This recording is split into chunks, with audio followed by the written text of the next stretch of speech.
Lore of the Old World, Forces of Fantasy, Chapter 5, The Wood Elf Realms.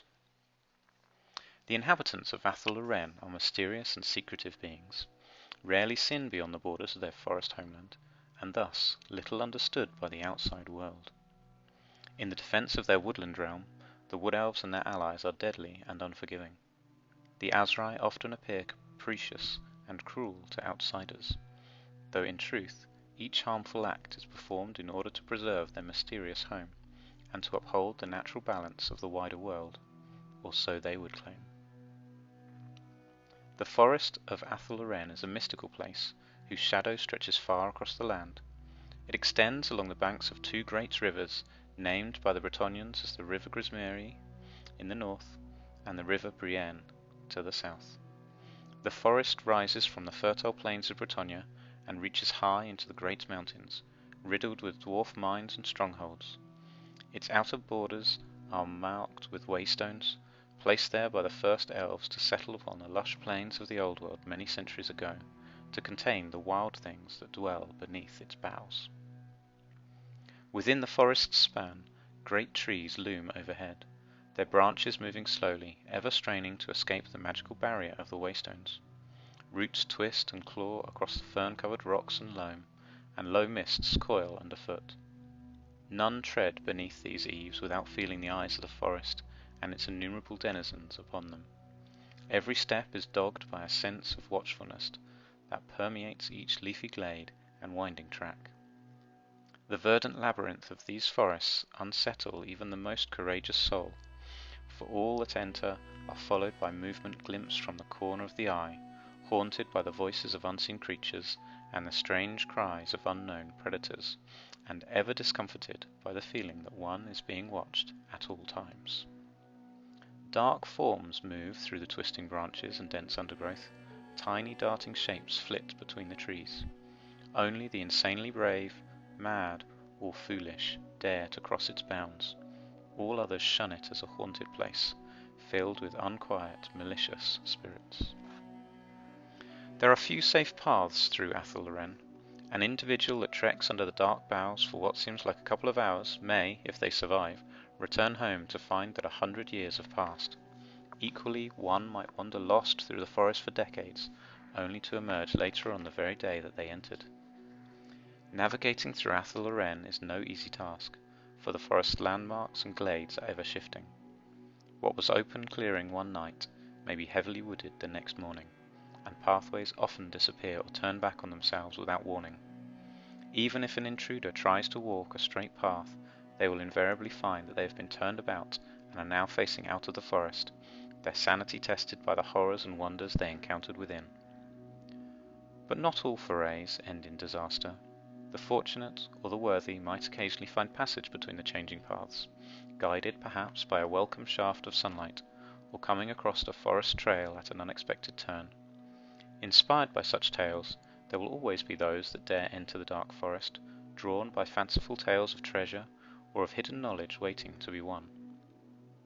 Most of the forest is a strange, almost perpetually twilight world, bathed only in the muted sunlight or moonlight able to penetrate the canopy of leaves. Only in the natural clearings known as glades can one look up and glimpse the sky or the stars. Other glades are vast tracts of land that could easily accommodate the largest of the old world cities, and that many a Bretonnian duke would claim as a proud domain. In fact, some have, though never for very long. The history of the Wood Elves is a search for balance and solitude, tempered by ceaseless war. For thousands of years they have lived in harmony with the sentient forest of Athel Loren, and with the spirits that dwell beneath its boughs.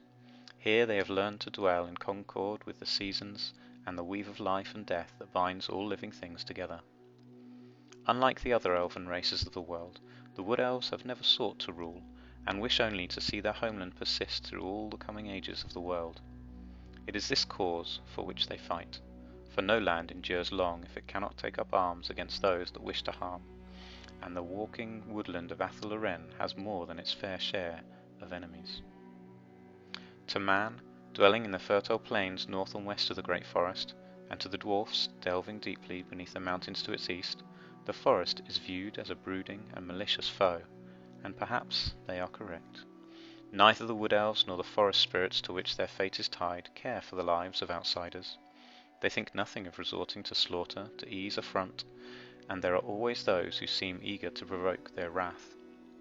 Dwarfs see Athel Loren's boughs as a resource to be harvested and put to work as fuel for their great machines. Reckless human wizards too see the forest as a wellspring of fuel, though it's not timber they crave, but the magical essence which gives life to the trees and vigor to those that live within the forest bounds. Then there are destructive orcs and the foul beasts of chaos, creatures that seek to topple the trees and defile the ground for no other reason than to cause destruction. Thus does the host of Athel Loren march to war, hidden by skeins of sorcerous mist. The battle starts with a single arrow, fired by the greatest marksman in the host, and aimed at the enemy warlord's heart. This signal given, Glade Guard and Way Watchers emerge from concealment and blacken the skies with their own volleys, each shot guided by an instinct beyond human comprehension. Only then do the haunting horns sound, loosing the wood elves to the fray. The Wild Riders, devotees of the demigod Orion, who dies in flame each year only to be born anew in the spring, and the Sisters of the Thorn, mysterious followers of Ariel, the avatar of the elven goddess Isha, lead the charge, scattering enemies with every thrust of their spears, their furious steeds trampling any who survive the riders' onset. War dancers dart and spiral through the bewildered opponents, their every cut and parry an act of worship to their trickster god. Eternal Guard come next, brave protectors of the forest realm during the long, cold months of winter, and ferocious arbiters of Athel Loren's lords and ladies. Behind these stalk the grimly visaged and darkly cowled Wildwood Rangers, guardians of the Wildwood, and jailers of the ancient horrors confined within it, their great long-bladed glaives blurring as they strike. And the elves do not fight alone, for they are joined by the spirits of the forest. Lithe dryads rip through their foes, their quicksilver forms given purpose by the seething malice in their thorny hearts. Colossal treemen smash through the enemy lines, their gnarled fists pulverizing all in their path. Overseeing these battles are the spellweavers of Athel Loren, who direct both dark and light magics to wherever they are needed, bringing balms to wounded allies and blasting enemies apart with searing bolts of the blackest magic. The lords and ladies of Athel Loren have ruled the Wood Elves for millennia.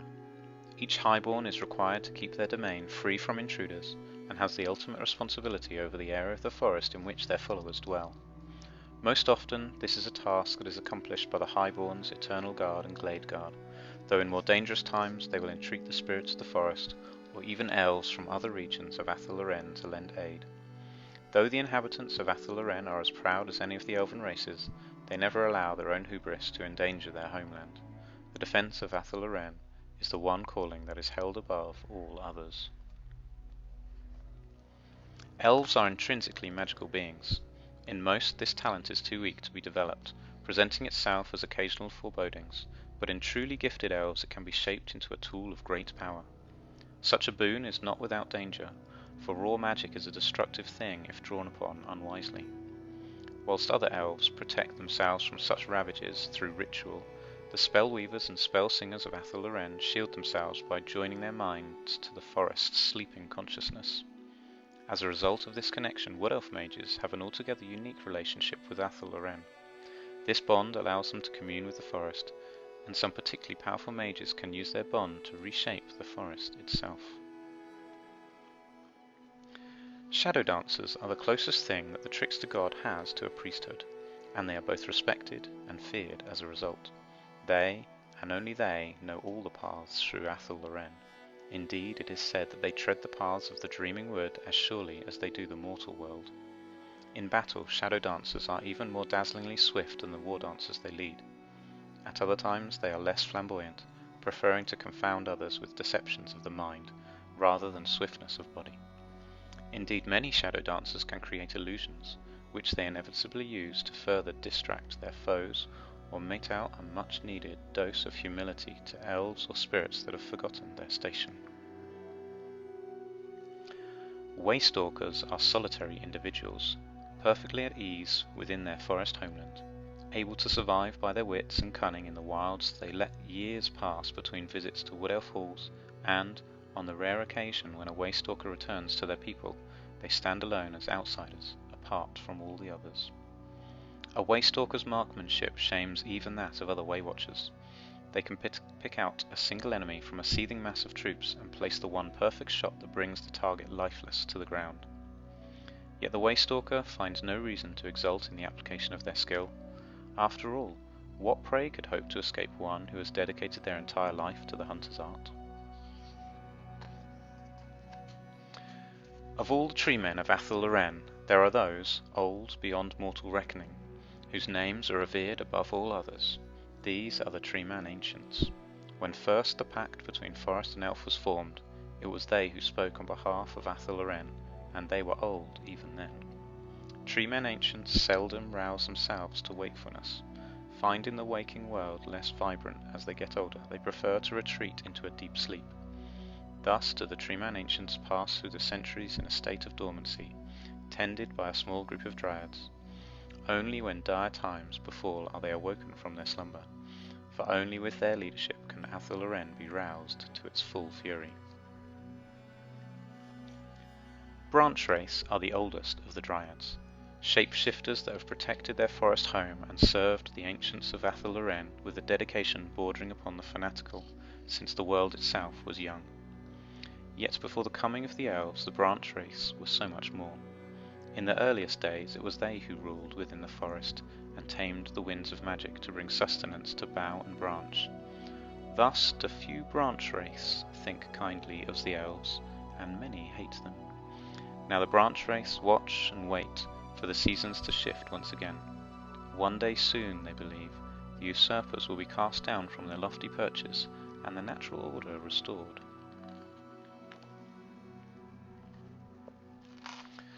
Descended from the purest of all equine bloodlines, the steeds of the Wood Elves are swift and graceful, with an agility that cannot be matched by the lesser breeds employed in the other kingdoms.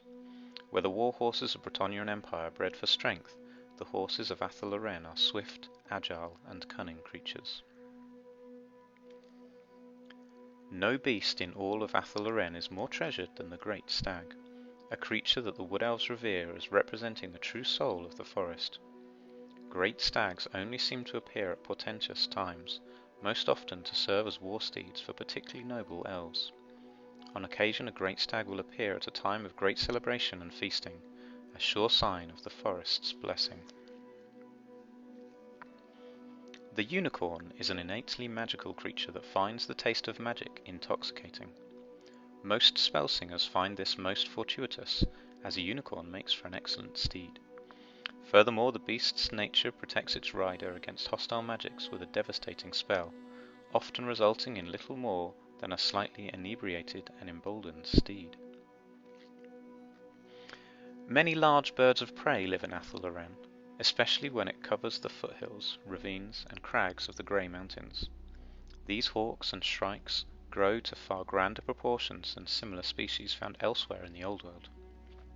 Taken as a fledgling and raised by an elf, such a hawk will develop a powerful bond with its master, and will even bear them into battle. When an elf comes of age, they will be inducted into their household's Glade Guard, and when Athel Loren goes to war, it is the Glade Guard who form the core of the army, for all are trained in the arts of the longbow as soon as they can hold one. In Athel Loren, archery is not just a tool of battle, but one of many hunters' skills vital for survival. Deepwood Scouts hold the responsibility of patrolling those areas of the forest deemed too dangerous for Glade Guard to enter, where stealth is essential to avoid predators. This stealth serves them well upon the battlefield, where they hunt and ambush enemies who stray too far from the protection of their allies. Through the long winter months, the forest of Athel Loren is at its lowest ebb, made dormant and vulnerable through the cycle of the seasons. During this time, guardianship of the most sacred of places falls to the Eternal Guard, sons and daughters of the noble houses of Athel Loren. Only skill on the field of battle can earn an honoured place within the ranks of the Eternal Guard, for their duty is a difficult and dangerous one. Should the forest be assailed in the frozen months, they can depend upon little or no aid, and will be called upon to hold fast against whatever threat comes to challenge them. Regardless of the foe, the Eternal Guard stands firm. before it. Athel Loren is not a safe place even for the Elves. Even now, thousands of years after the Elves settled within the great forest, there are forest spirits who resent their presence, and visit great cruelties upon them. Banished to the sinister southeastern corner of Athel Loren, known as the Wildwood, these dark spirits rail against the waystone barrier that confines them, and dream of revenge on those who occupy their home. The task of guarding the border between this shadowy prison and the rest of Athel Loren falls to the Wildwood Rangers. Theirs is an existence thoroughly at odds with the gaiety and splendour known by other Wood Elves, for once the Ranger's path has been trodden, it is not easily set aside.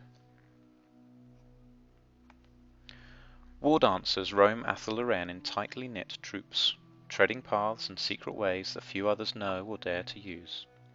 Other Wood Elves regard the war dancers as wild, as unpredictable, and not without cause, for they are the servants and worshippers of the elven trickster god Loek.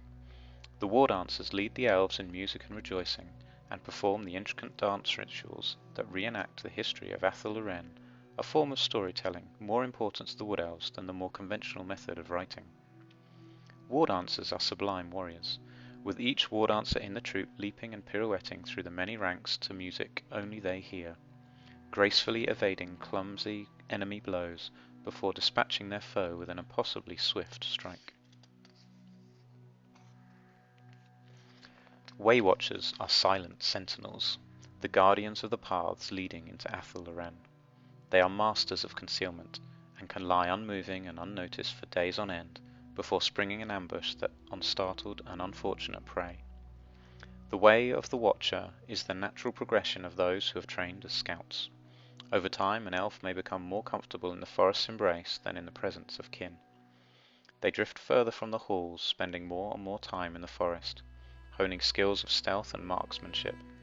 Many never return from this journey, for there are corners of Athel Loren that are dangerous even to the elves. Yet those who survive are skilled beyond compare, and hardened by the experiences. Dryads are spiteful, shape-shifting creatures with hearts akin to shards of ice and an uncompromising dedication to Athel Loren. When the forest is threatened, the Dryads assume their war aspect and prey upon its enemies. Their lithe and swift nature allows them to cover great distance at speed, falling with ease upon foes who, until moments before, thought themselves entirely safe from harm. A Treekin is a mighty brute, an animated hulk of dead wood, formed into a twisted and monstrous parody of an elf. It fights with gnarled fists that batter armor and pummel flesh to bloody ruin. The Treekin is implacable, fearing neither pain nor death, for its body no longer has the ability to experience sensation, and the spirit that drives it is long dead. The Glade Riders are perhaps the greatest light cavalry of the Old World, their elven reflexes allowing them to perform an incredible variety of seemingly reckless acts that are far beyond the abilities of the younger races. Whether firing backwards while galloping full tilt through deep woods or darting through the ranks of surprised enemy outriders, Glade Riders routinely survive their escapades unscathed through a formidable combination of graceful skill and unflappable confidence. Unlike most cavalrymen, Glade Riders do not view their horses as subservient beasts.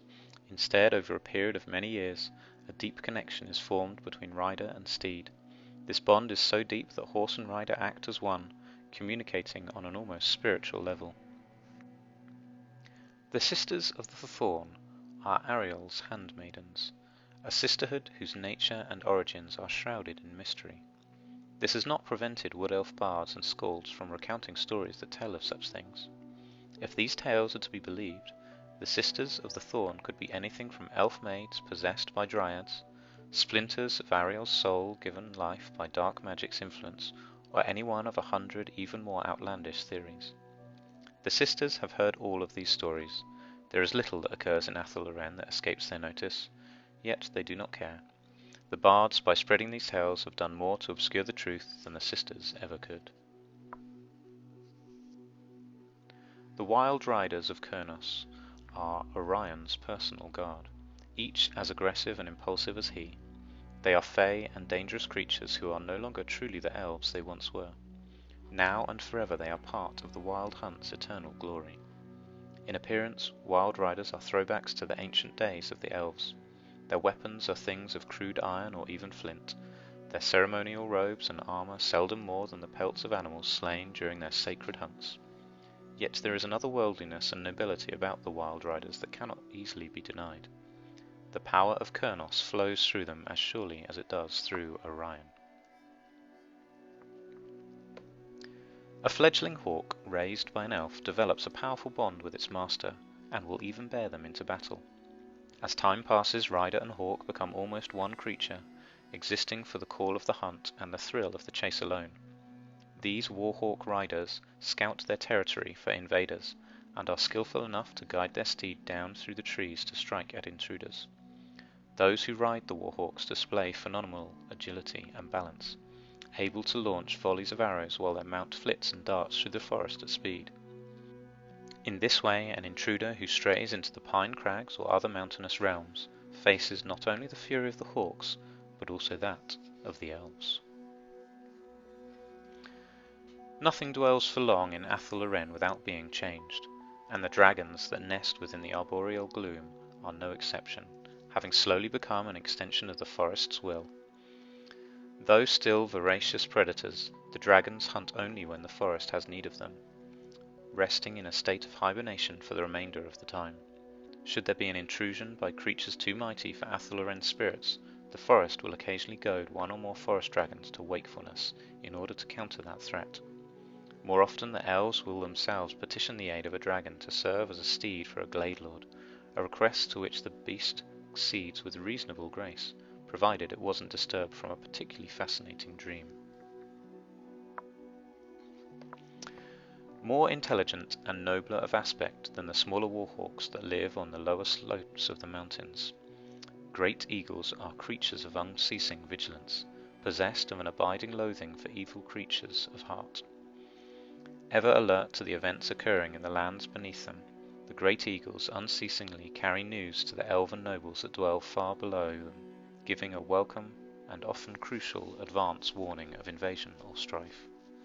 On rare or desperate occasions, a great eagle may offer itself as a mount to the particularly trusted Glade Lord. This is a great honour in the eyes of the Wood Elves, and invariably forms the start of a great and enduring friendship that continues to bind both parties even after death.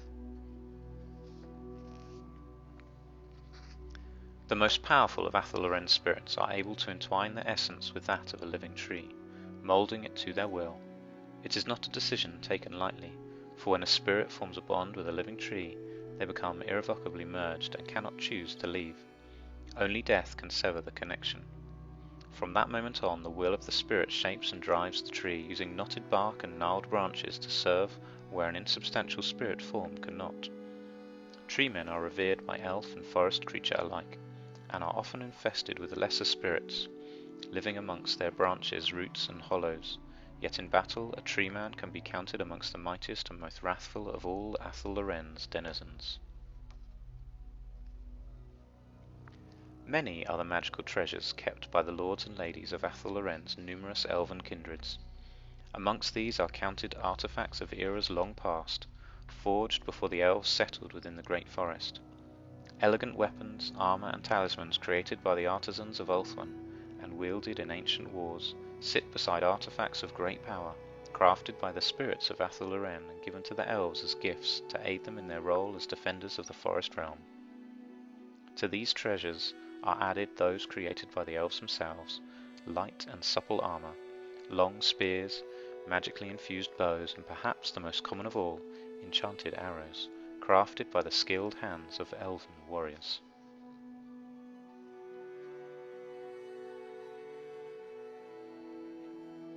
Vol is the god of the forge, the patron of artisans, smiths, and armourers.